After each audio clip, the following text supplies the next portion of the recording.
Hello नमस्कार बच्चों, स्वागत करते हैं अपनी इस बेहतरीन से यूट्यूब चैनल आस्तिक बाय वार्ड में। मैं आपका भाई आस्तिक राव स्वागत करता हूं अपनी इस बेहतरीन से सीरीज में, जहां पर मैं आप लोगों को इस चैनल पर क्लास 9th एंड 10th की पूरी साइंस पढ़ाता हूं, पूरी साइंस कवर कराता हूं। आप लोगों को पता होगा कि इसी यूट्यूब चैनल के अंदर क्लास 10th यूपी बोर्ड रासायनिक अभिक्रिया एवं समीकरण से जो केमिस्ट्री का पहला चैप्टर होता है, वो सारे के सारे लेक्चर्स इसी यूट्यूब चैनल पर अवेलेबल है।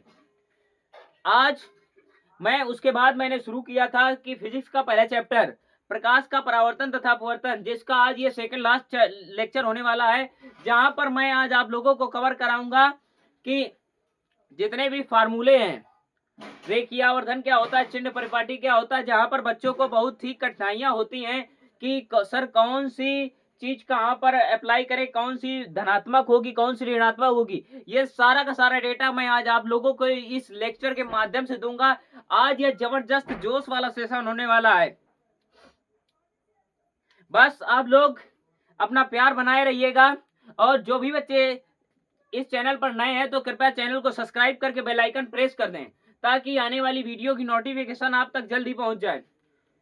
आज मैं आप लोगों को कवर कराऊंगा।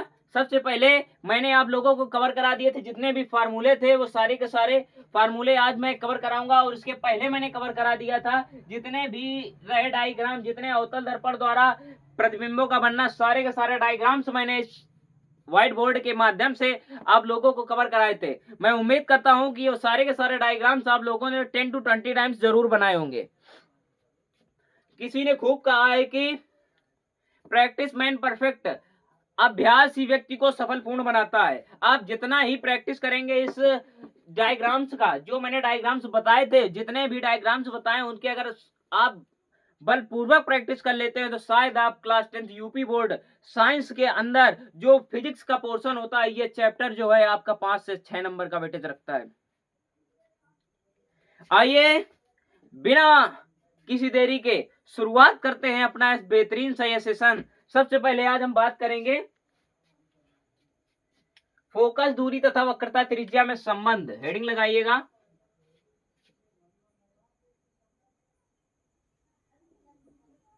फोकस दूरी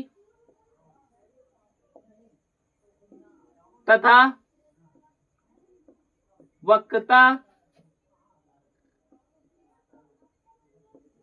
त्रिज्या कैपिटल आर स्मॉल आर में संबंध।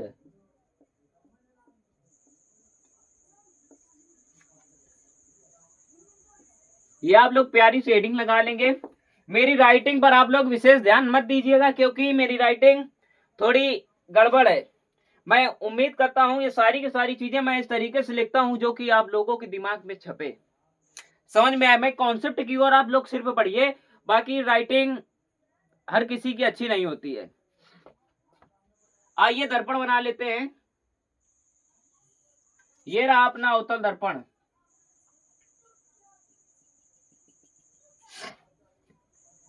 ये रही इसकी मुख्य अक्ष रेखा, ध्रुव P M1 M2 द्वारा खो गए, फोकस F हो गया, वक्रता केंद्र C हो गया। आइए समझ लेते हैं फोकस दूरी क्या होती है। मैंने आप लोगों को शॉर्ट परिभाषाओं के माध्यम से आप लोगों को लिखाया था कि फोकस दूरी क्या होती है। ध्रुव P तथा फोकस F के बीच की जो दूरी होती है, इसे फोकस दूरी कहते हैं। यानी ये वाली दूरी जो होती है इसे फोकस दूरी कहते हैं, यानी इसे हम स्मॉल f से दर्शाते हैं। किससे प्रदर्शित करते हैं फोकस दूरी को? स्मॉल f से। अब बात कर लीजिए त्रिज्या की, तो मैंने आप लोगों को बताया था कि ध्रुव P तथा वक्रता केंद्र C के बीच की दूरी जो होती है, ये वाली जो दूरी होती है, इसे हम वक्रता त्रिज्या कहते हैं। मान लीजिए कि ये हमारा कोई सर्कल है, मान लीजिए ये कोई सर्कल है। मैंने इस सर्कल को यहां से काट दिया, मैंने इस सर्कल को यहां से काट दिया। अब ये जो सेंटर है, सेंटर से परिधि के बीच की दूरी को क्या कहते हैं? त्रिज्या कहते हैं। ये पूरा क्या हो गया आपका? ये वाला, ये पूरा, यानी ये वाला पूरा डायमीटर हो गया। और डायमीटर का आधा क्या होता है? वक्रता त्रिज्या। यानी कि 2r बराबर क्या होता है? d। यानी कि जो इसका व्यास होता है, व्यास का आधा क्या होता है, त्रिज्या होती है, व्यास का आधा क्या होता है, त्रिज्या होती है। मान लीजिए कि ये कोई गोला था, ये मान लीजिए दर्पण, मैंने आप लोगों को लिखाया था दर्पण एक खोखले गोले के समान होता है जिसके केंद्र को हम वक्रता केंद्र कहते हैं। दर्पण एक खोखले गोले के समान होता है जिसके केंद्र को हम वक्रता केंद्र कहते हैं। मान लीजिए ये कोई दर्पण है और दर्पण ये मान लीजिए ये पूरा फुल होगा। अब ये यहाँ से यहाँ की बीच की जो दूरी होती है पूरी दूरी क्या हो जाएगी, इसका डायमीटर हो जाएगी। अब डायमीटर यानी कि जो केंद्र है, केंद्र से परिधि के बीच की दूरी हम नापेंगे, यानी कि ये वक्रता त्रिज्या होगी। ये बात आपके दिमाग में छपी कि नहीं छपी, एक बार बता दे बेटा।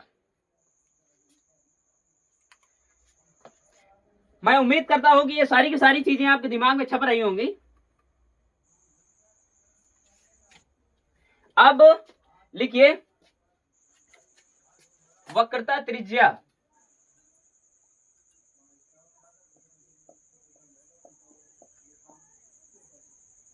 वक्रता त्रिज्या क्या होती है, यानी कि स्मॉल आर, स्मॉल आर। अब वक्रता त्रिज्या क्या हो जाएगी, फोकस दूरी की दोगुनी हो जाएगी। ये वक्रता त्रिज्या ये पूरी है ये, और जो फोकस दूरी है, अब दो पार्ट है इसके, देखो फोकस तथा ध्रुव पी के बीच की दूरी को फोकस दूरी है, और बाकी आधी दूरी बच रही जो वक्रता केंद्र सी तथा फोकस के बीच की दूरी है, आधी दूरी बच रही। अब मैं यहाँ पर 2 का मल्टीप्लाई करा दूंगा अगर, तो ये जाकर दोगुनी हो जाएगी, यानी आर बराबर क्या होता है 2f, स्मॉल आर बराबर 2f। यानी कि अब इसमें क्वेश्चन देगा आप लोगों को, माना एक अवतल दर्पण, क्या क्वेश्चन लिखेंगे, माना एक अवतल दर्पण जिसकी फोकस दूरी,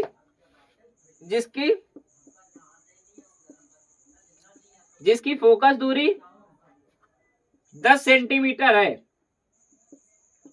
तो इसकी वक्रता त्रिज्या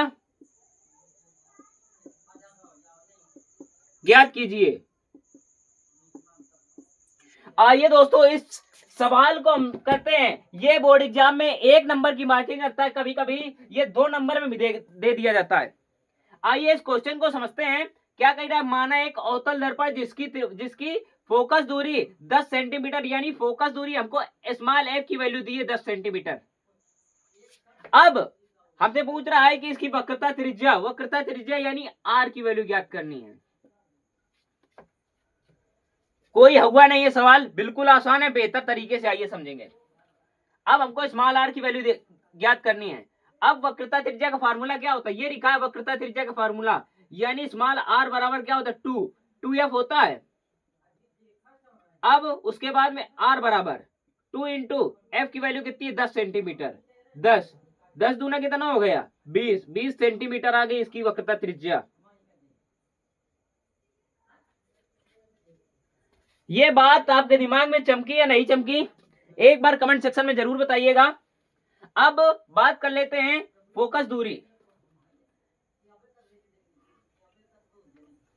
आइए बात कर लेते हैं फोकस दूरी के बारे में। फोकस दूरी हिंट लगाएगा,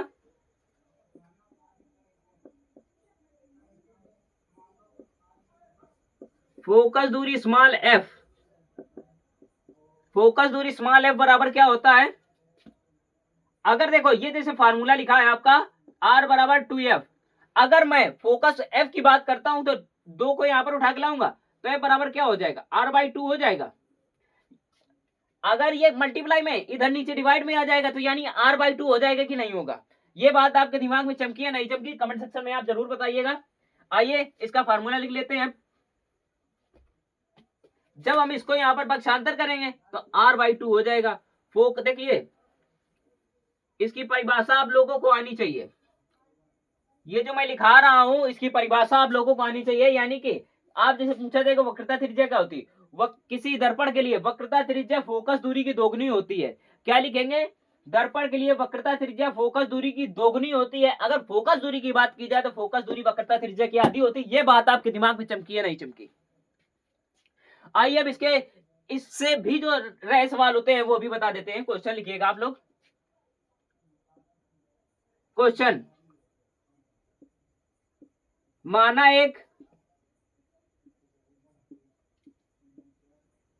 अवतल दर्पण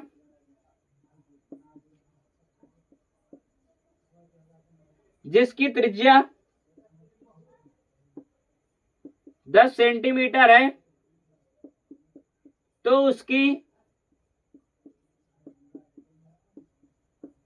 फोकस दूरी ज्ञात कीजिए।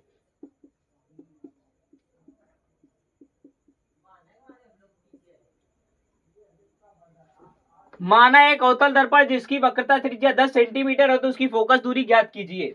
यानी कि यहां लिखेंगे आप लोगों को वक्रता त्रिज्या दी है, यानी आर बराबर स्मॉल आर बराबर 10 सेंटीमीटर। अब हमको फोकस दूरी यानी एफ बराबर क्वेश्चन मार्क। अब फोकस दूरी का फार्मूला क्या होता है, ये लिखा है फार्मूला एफ बराबर आर बाई 2, यानी फोकस दूरी वक्रता त्रिज्या की आधी होती है, यानी एफ बराबर आर बाई 2। अगर ये एफ बराबर आर बाई 2 है तो आइए इसमें वैल्यू पुट करते हैं। F is equal to R का मान कितना दिया है आपको 10/2, यानी कि इसको काटेंगे तो 10 दूना 20, सॉरी 2 पंचे 10, 5 आएगा 5 सेंटीमीटर। फोकस दूरी इसकी आ गई 5 सेंटीमीटर। ये बात आपके दिमाग में चमकी या नहीं चमकी? ये बात आपके दिमाग में चमकी या नहीं चमकी? कमेंट सेक्शन में जरूर बताइएगा। आपको सिर्फ कॉन्सेप्ट से मतलब है, इससे रहे इतने इससे जुड़े सवाल क्या आप लोग कर सकते हैं? एक बार कमेंट सेक्शन में लाल कलर की दिलों की बारिश जरूर कर दी जाए।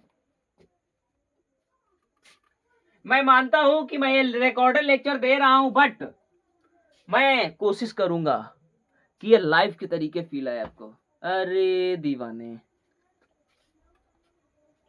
अब इसके बाद में बात कर लेते हैं हम गोली दर्पणों की पहचान किस प्रकार से की जाती है। अपन हेडिंग लगाएंगे। अब हेडिंग लगाएंगे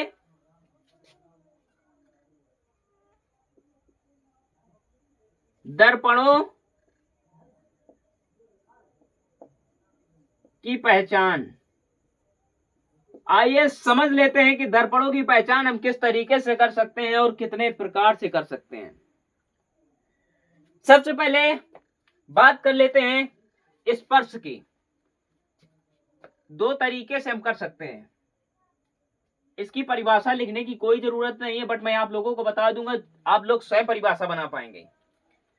सबसे पहले हम लिखते हैं स्पर्श करके। क्या? स्पर्श करके, दूसरा प्रतिबिंब देखकर।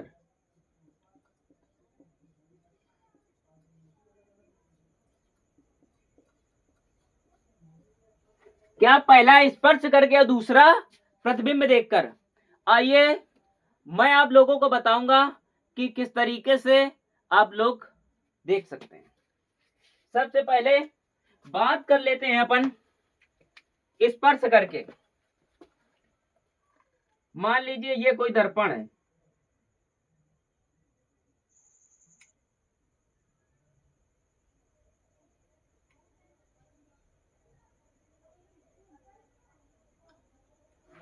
ये कोई दर्पण है और यहां पर एक मैं कोई रॉड स्पर्श करा रहा हूं।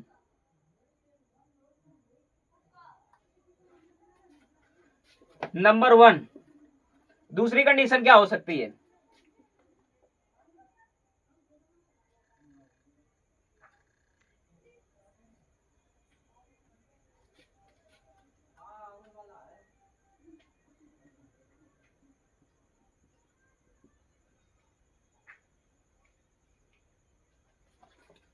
दूसरी कंडीशन ये है इसकी। अब तीसरी कंडीशन,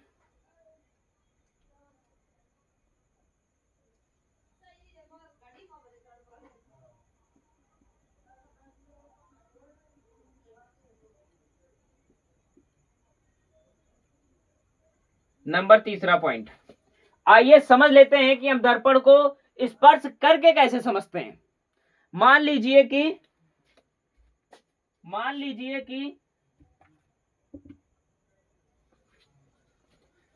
आप लोग मान लीजिए कि ये कोई हमारा दर्पण है, ये कोई दर्पण का एक भाग है। मान लीजिए ये कोई दर्पण का एक भाग है, ये इस तरफ वाला।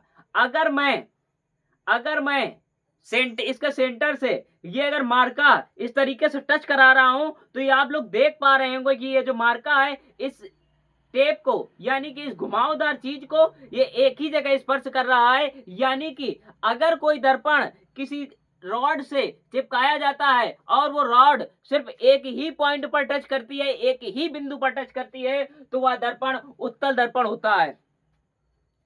बात नहीं समझ में आई? मैं दोबारा बताऊंगा। बात नहीं समझ में आई, मैं दोबारा बताने की कोशिश करूंगा कि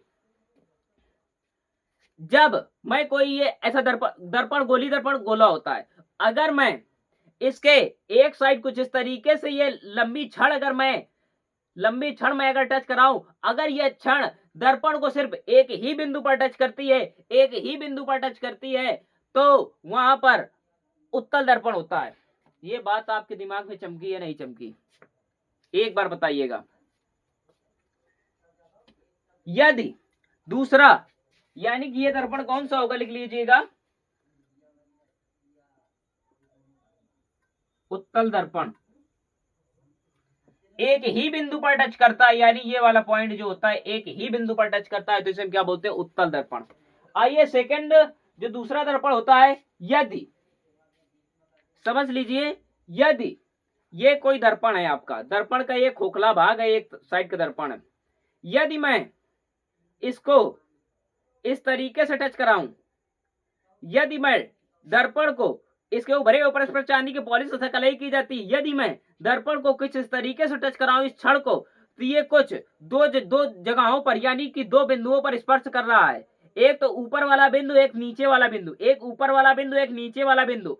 जब एक दर्पण के सामने ये दर्पण से किसी छड़ को टच कराया जाता है, यानी कि छुआया जाता है, तो यानी स्पर्श कराया जाता है, यदि वह छड़ दर्पण को दो बिंदुओं पर स्पर्श करे, तो वहां पर अवतल दर्पण होता है। यह दर्पण क्या होगा? अवतल दर्पण। आइए अब बात कर लेते हैं समतल दर्पण की। मान लीजिए ये मेरा समतल दर्पण है, ये मान लीजिए समतल दर्पण है। समतल दर्पण में अगर मैं इस मार्कर को, यानी कि इस छड़ को मैं कुछ इस तरीके से टच कराऊंगा, कुछ इस तरीके से अगर मैं टच कराऊंगा, इस मार्कर को कुछ इस तरीके से मैं अगर टच करा रहा हूं, और ये मार्का जो है ये सभी बिंदुओं पर बराबर टच हो रहा है, बराबर सभी बिंदुओं पर स्पर्श कर रहा है, तो यहाँ पर समतल दर्पण होगा। ये बात आपके दिमाग में चमकी या नहीं चमकी?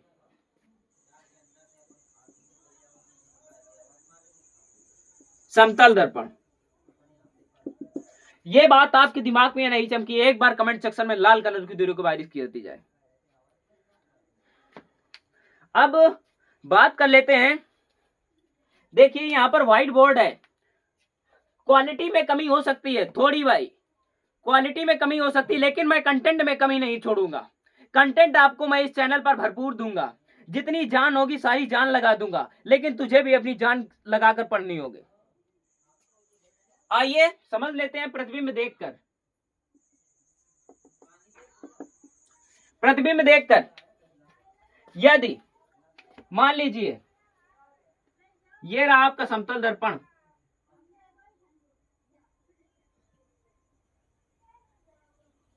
ये आपका रहा समतल दर्पण। यदि मैं किसी व्यक्ति को ये आपका रहा प्यारा सा चिंटू,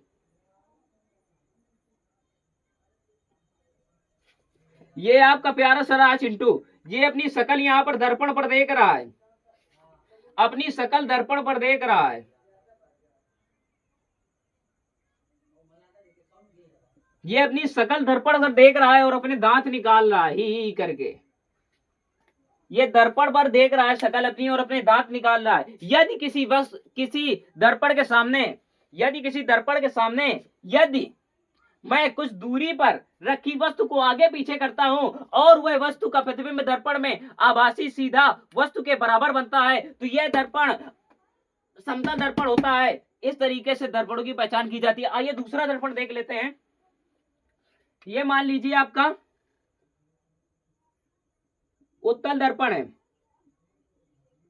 ये आपका उत्तल दर्पण रहा। यदि मैंने यहां से कोई वस्तु से ये प्रकाश किरणें डाली है, इधर फोकसित हो रही हैं और ये यहाँ पर कोई प्रतिबिंब आभासी सीधा बना रहा है और वस्तु से छोटा बिंदु के आकार का बना रहा है तो यहाँ पर उत्तल दर्पण होगा। ये बात आपके दिमाग में चमकी है नहीं चमकी? आइए तीसरे दर्पण की अपन बात कर लेते हैं। ये रहा आपका उत्तल दर्पण, ये मुख्य अक्ष रेखा हुई। यदि दर्पण के सामने दर्पण की ओर ये कोई वस्तु रखी जाए तो यहां से चलने वाली प्रकाश किरणें यहां पर फोकसित हो जाएंगी, फोकस से गुजर जाएंगी। यहाँ पर प्रतिबिंब वास्तविक उल्टा वस्तु से छोटा बिंदु के आकार बनता है। जहां पर प्रतिबिंब वस्तु से छोटा या वस्तु के बराबर वास्तविक उल्टा बनता है तो वहां पर अवतल दर्पण होता है। ये बात आपके दिमाग में चमकी या नहीं चमकी? कुछ इस तरीके से अपन दर्पणों की पहचान कर सकते हैं। पहला स्पर्श करके दूसरा प्रतिबिंब देखकर। स्पर्श करके पहला प्रतिबिंब होता है यदि दर्पण में किसी क्षण को छुआया जाता है, स्पर्श कराया जाता है, यदि वह क्षण दर्पण को सिर्फ एक ही बिंदु पर टच करती है यानी स्पर्श करती है तो वहां पर उत्तल दर्पण होता है। यदि किसी दर्पण में यदि किसी क्षण को स्पर्श कराया जाता है और वह क्षण दर्पण को कि दो बिंदुओं पर टच करती है तो वहां पर अवतल दर्पण होता है। जहां पर क्षण बराबर टच कर रही होती, सभी बिंदुओं पर समान स्पर्श कर रही होती है, वहां पर समतल दर्पण होता है। अब दूसरा बात कर लेते प्रतिबिंब देखकर। यदि दर्पण के सामने रखी वस्तु को आगे पीछे करने पर दर्पण के पीछे प्रतिबिंब आभासी सीधा बने, वस्तु के बराबर बने, वहां पर समतल दर्पण होता है। यदि दर्पण के पीछे बिंदु के आकार का प्रतिबिंब आभासी सीधा बने तो वहां पर वस्तु से छोटा बने, बिंदु के आकार का बने और तो वहां पर उत्तल दर्पण होता है। यदि दर्पण के पीछे वस्तु रखी है और वहां पर प्रकाश किरणें फोकसित कराई जा रही, यदि प्रतिबिंब वास्तविक उल्टा बने, बिंदु से छोटा, बिंदु के आकार का बने या बड़ा बने और वास्तविक उल्टा बने, वहां पर अवतल दर्पण होता है। ये बात आपके दिमाग में चढ़ी है नहीं चढ़ी? मैं पूरी जान लगा रहा हूं लेकिन तुझे भी अपनी जान लगाकर पढ़ना होगा। तेरे खून में जितनी गर्मी है पूरी गर्मी एक पढ़ाई के एक बिंदु पर झोंक दे, तुझे कामयाब होने से कोई नहीं रोक सकता है।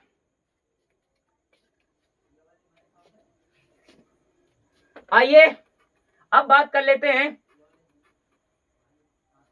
चिन्ह परिपाटी, जिसमें बच्चे बहुत घबराते हैं और सवालों पर मिस्टेक कर देते हैं।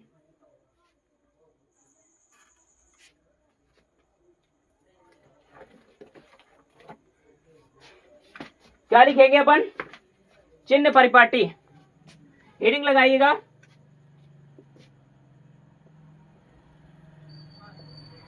दर्पण के लिए चिन्ह परिपाटी।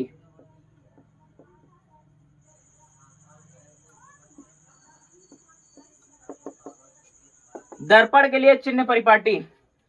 यह रहा आपका प्यारा सा कोई दर्पण।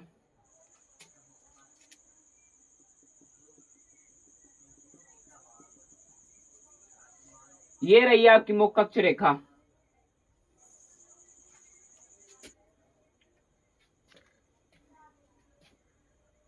ये रही आपकी मुख्य अक्ष रेखा। ये रखी हो कोई वस्तु।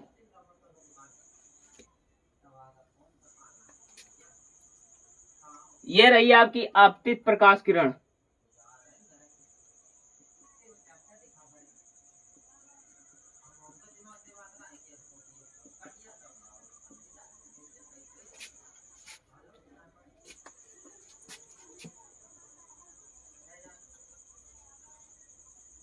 दाईं ओर दर्पण के इस तरफ बाईं ओर।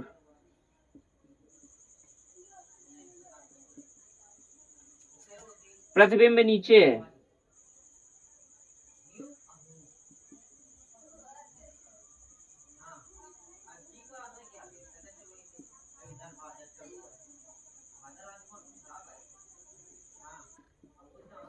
प्रतिबिंब नीचे की ओर। अब समझ लेते हैं चिन्ह परिपाटी क्या होता है। यह ध्रुव P हो गया। आप लोग सबसे पहला पॉइंट लिखेंगे कि दर्पण के सामने रखी वस्तु, दर्पण के सामने रखी वस्तु जो नापी जाती है, दर्पण के सामने रखी वस्तुओं की जो दूरी नापी जाती है वो हमेशा ध्रुव P से ही नापी जाती है। दर्पण द्वारा नापी गई दूरियां सभी ध्रुव P के द्वारा नापी जाती है, P से नापी जाती हैं। यदि दर्पण की दिशा में, यदि आपतित किरण की दिशा में नापी गई दूरियां जो आपतित किरण की दिशा में, यानी आपतित किरण की दिशा में जो नापी जा रही है दूरियां वो धनात्मक होंगी। आपतित किरण की दिशा पर नापी गई दूरियां धनात्मक होती हैं। आइए पॉइंट लिखते हैं। नंबर 1,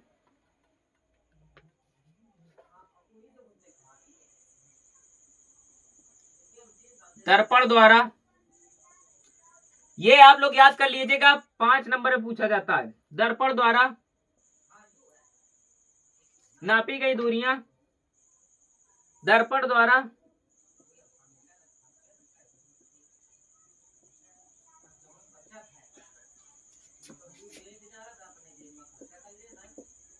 ध्रुव P से मापी जाती हैं।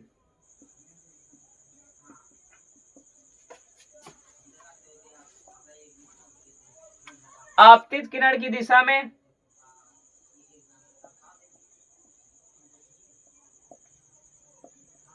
आपतित किरण की दिशा में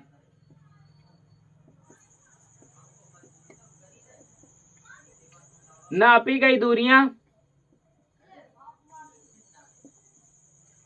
हमेशा धनात्मक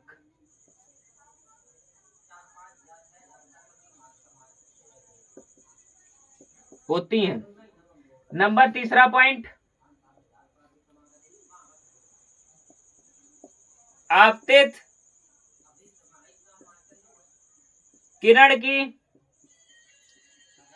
विपरीत दिशा में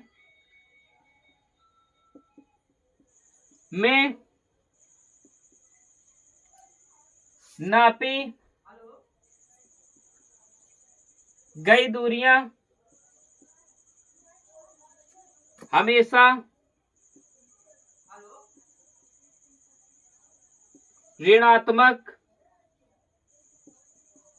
होती हैं।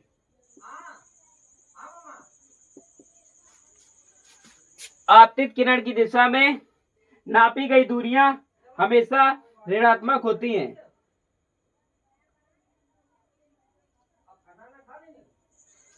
अब 5वां पॉइंट, चौथा पॉइंट, दर्पण में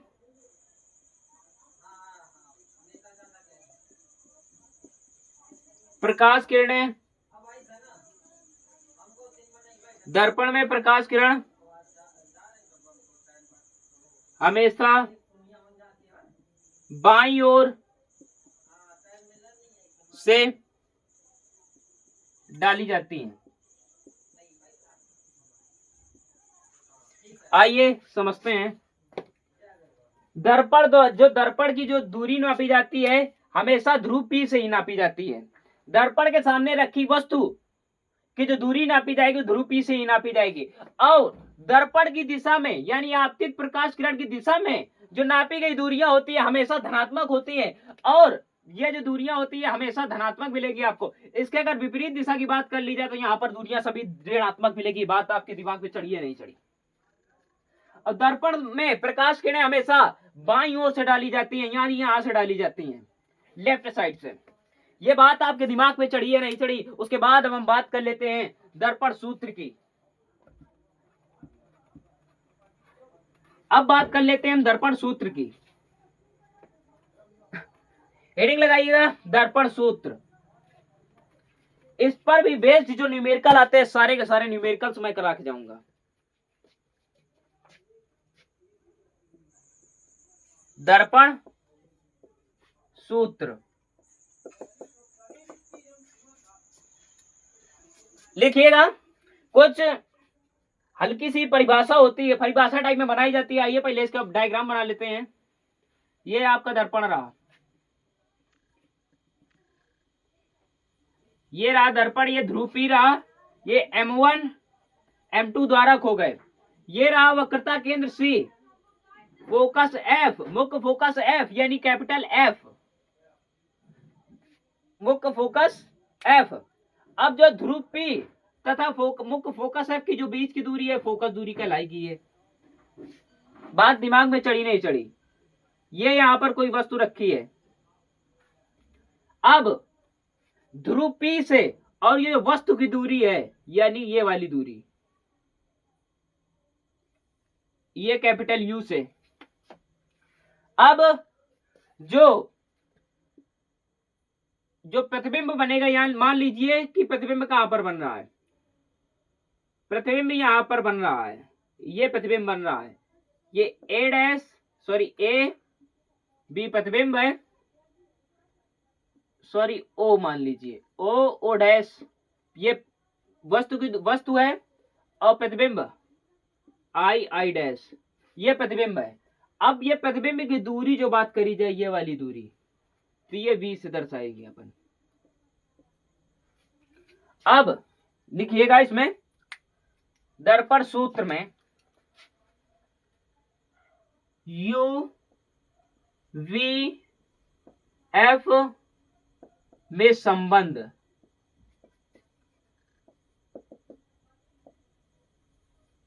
u v f में संबंध, जहां u दर्पण से वस्तु के बीच की दूरी जो होती है उसे हम u से डिनोट करते हैं, और जो दर्पण के ध्रुव P से जो वस्तु के बीच की दूरी होती है उसे v से डिनोट करते हैं, और फोकस F और ध्रुव P के बीच की दूरी जो होती है उसे फोकस दूरी कहते हैं। आइए ये पॉइंट यहां पर लिख लीजिएगा।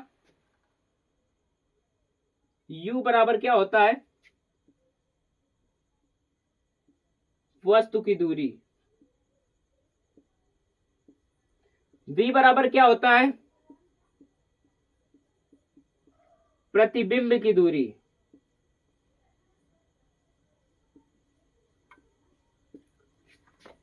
f बराबर क्या होता है, फोकस दूरी, f बराबर क्या होता है, फोकस दूरी।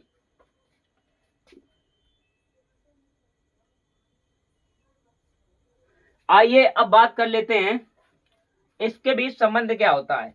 डेरिवेशन आपके बोर्ड एग्जाम में नहीं है, इसलिए डेरिवेशन करने से कोई फायदा नहीं, कोई भी आपको लाभ होने वाला नहीं, कोई भी नंबर नहीं मिलने वाले। बट जितना मैं सॉल्यूशन दे रहा हूं बस उस पर ध्यान रखिएगा। 1/f बराबर क्या होता है, 1/v प्लस 1/u।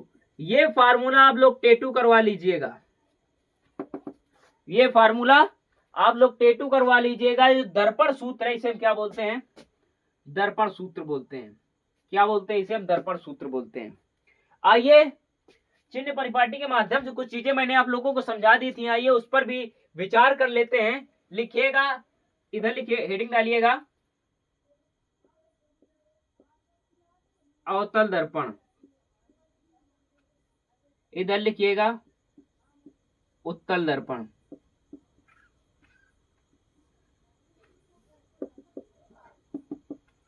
अवतल दर्पण, उत्तल दर्पण। अब मैं एक चीज आप लोगों को बता रहा हूं, जो कंफ्यूजन होती है कि यू निगेटिव होता है कि यू पॉजिटिव होता है। लिखिएगा यू वी एफ ओ आई। अवतल दर्पण में यू निगेटिव होता है, वी निगेटिव होता है, यू निगेटिव होता है, वी निगेटिव होता है, एफ निगेटिव होता है, ओ निगेटिव होती है, आई निगेटिव होती है, सॉरी ओ पॉजिटिव होता है, ओ पॉजिटिव होता है, बाकी सब निगेटिव होते हैं। अब मैं उत्तल दर्पण की बात कर लूं, यू बराबर, वी बराबर, एफ बराबर, ओ बराबर, आई बराबर, इसमें सिर्फ यू निगेटिव होता है, सारे के सारे पॉजिटिव होते हैं।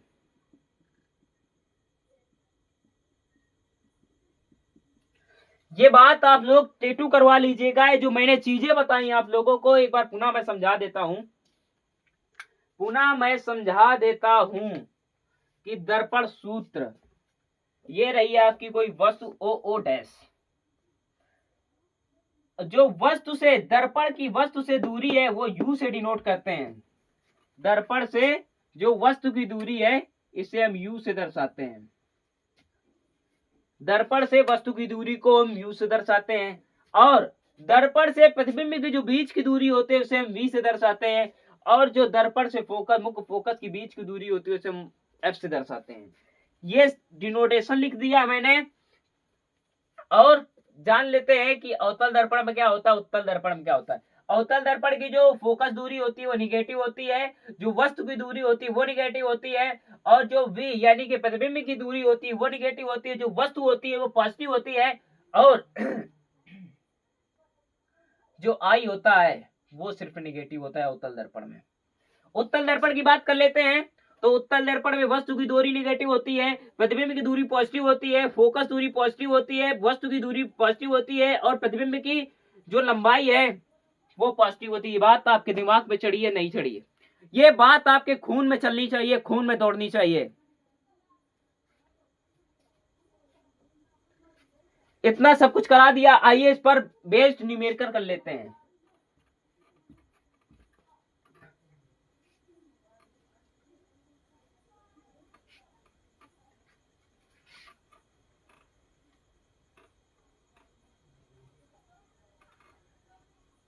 आइए जो दर्पण सूत्र होता है इसके माध्यम से एक न्यूमेरिकल कर लेते हैं।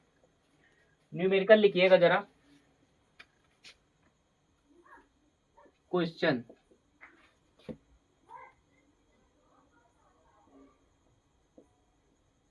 माना एक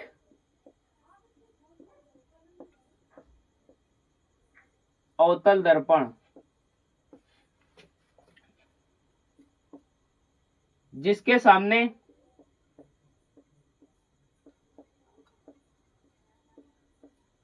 10 सेंटीमीटर की दूरी पर एक वस्तु स्थित है।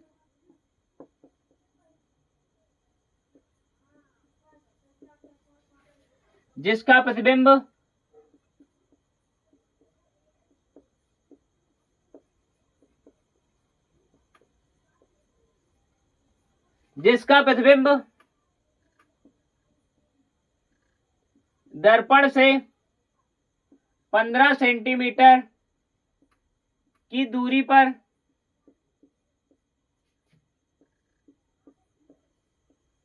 बनता है। तो इसकी फोकस दूरी ज्ञात करो। आइए सवाल को बड़े इत्मीनान के साथ बिल्कुल बेसिक तरीके से समझेंगे। सबसे पहले दर्पण सूत्र क्या था, 1/f बराबर 1/v प्लस का 1/u। कोई दिक्कत, कोई परेशानी कुछ भी नहीं। आइए जो चीजें दी गई हैं, जो जो दिया गया उसको पहले लिख लेते हैं। इधर लिखेंगे दिया गया, दिया है। पेपर में आपको इसी तरीके से करके आना है। यानी कि माना एक अवतल दर्पण जिसके सामने 10 सेंटीमीटर की दूरी पर एक वस्तु स्थित है। यानी 10 जो अवतल दर्पण है, अवतल दर्पण से 10 सेंटीमीटर की दूरी पर एक वस्तु स्थित है। यानी कि वस्तु की दूरी से किससे प्रदर्शित करते हैं, स्मॉल यू से। स्मॉल यू बराबर 10 सेंटीमीटर। अब जिसका प्रतिबिंब दर्पण से 15 सेंटीमीटर की दूरी पर बनता है, जिसका प्रतिबिंब दर्पण से 15 सेंटीमीटर की दूरी पर बनता है, यानी कि प्रतिबिंब की दूरी को ऐसे डिनोट करते हैं, स्मॉल वी से। वी बराबर कितना हो गया, 15 सेंटीमीटर। अब उसके बाद क्या कह रहा है, बनता है तो इसकी फोकस दूरी ज्ञात कीजिए। यानी फोकस दूरी स्मॉल एफ की वैल्यू पूछ रहा है, क्वेश्चन मार्क लगा देंगे। अब फार्मूला क्या था, याद करो फार्मूला क्या था दिमाग में। 1/f दर्पण सूत्र इसमें लगेगा, दर्पण सूत्र यहां पर लिखेंगे दर्पण सूत्र से।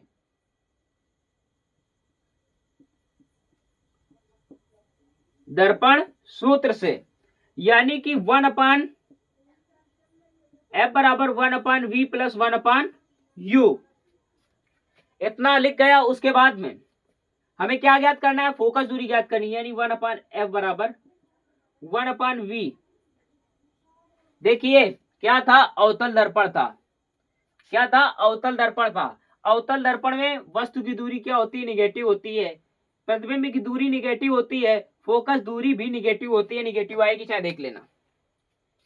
फोकस प्रतिबिंब की दूरी कितनी दी है, माइनस का 15 सेंटीमीटर, यानी माइनस का 15 सेंटीमीटर, कितने दिया है, माइनस की 15 सेंटीमीटर। अब यहां पर किसका साइन लगेगा, पॉजिटिव साइन, 1/। अब v की वैल्यू क्या होती है, v की वैल्यू क्या, सॉरी u की वैल्यू क्या है, माइनस का 10 सेंटीमीटर, माइनस का 10 सेंटीमीटर। ये इधर प्लस माइनस क्या होता है, 1/f is equals to 1/ minus का 15।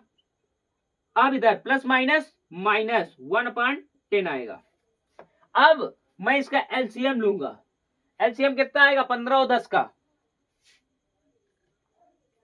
जिस भी बच्चे को एलसीएम निकालना नहीं आता इस तरीके से निकाल सकता है।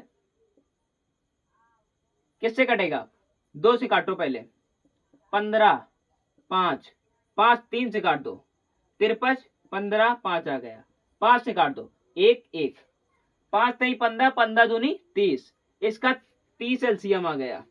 कितना एलसीएम आ गया, 30, 30 एलसीएम आ गया।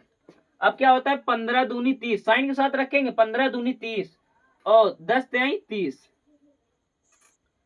अब 1/f बराबर कितना आया, ये माइनस का 2 माइनस का 3। अब यहां पर लिखेंगे अपन, इधर माइनस माइनस क्या होता है, प्लस होता है, यानी कि माइनस का 3 बटे माइनस का 5, सॉरी 3 2 कितना होता है 5।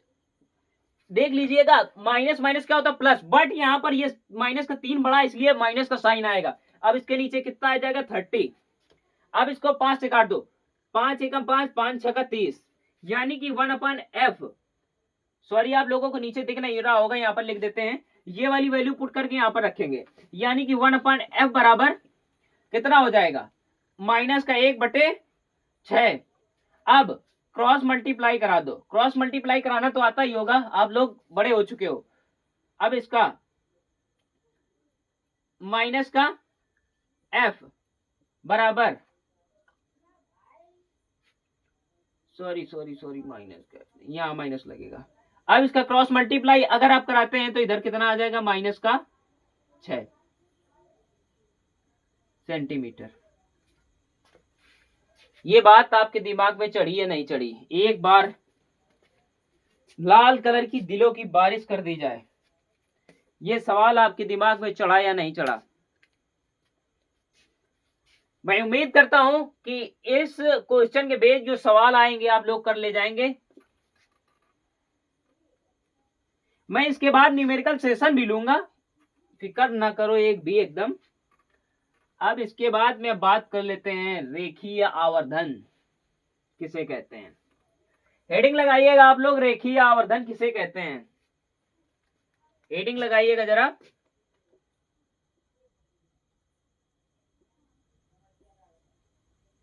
रेखीय आवर्धन,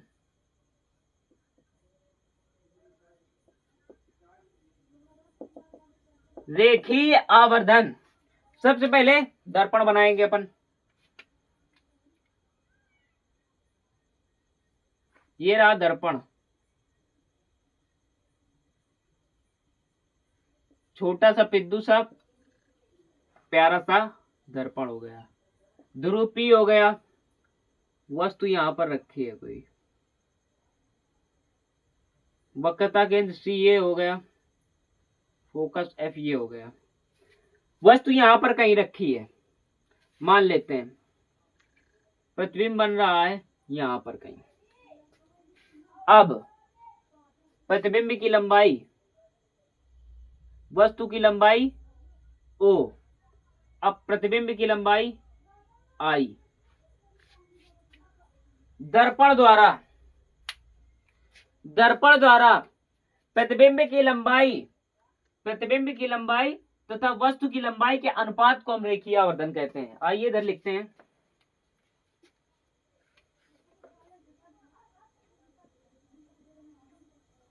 दर्पण में प्रतिबिंब की लंबाई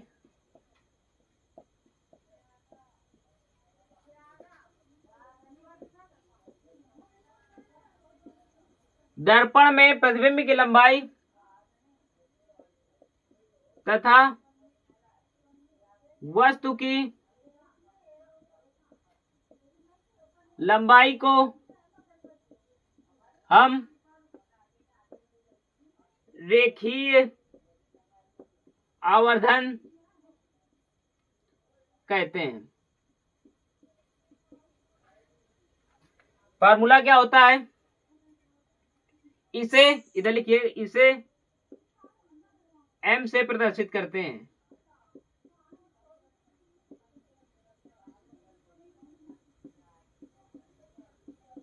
इसे m से प्रदर्शित करते हैं यानी m बराबर, यानी कि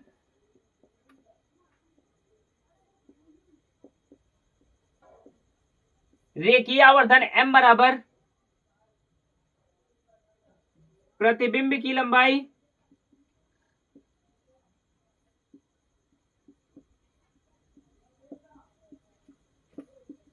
I और वस्तु की लंबाई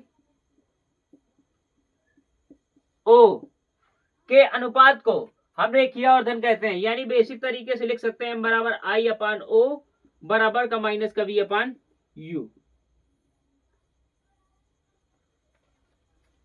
m बराबर O, m बराबर I अपान O माइनस का V अपान U। ये सारी की सारी चीजें शायद आपके दिमाग में छप रही होंगी और ये सारी की सारी चीजें आपके दिमाग में चढ़ रही होंगी। ये बात आपके दिमाग में चढ़ी या नहीं चढ़ी, इस पर बेस्ड जो न्यूमेरिकल होगा मैं आप लोगों को कल कराऊंगा।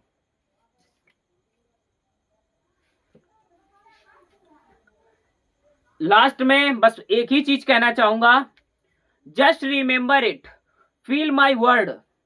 दुनिया में कुछ बड़ा करना है तो अपनी राह स्वयं चुनो। दुनिया में कुछ बड़ा करना है तो अपनी राह स्वयं चलो।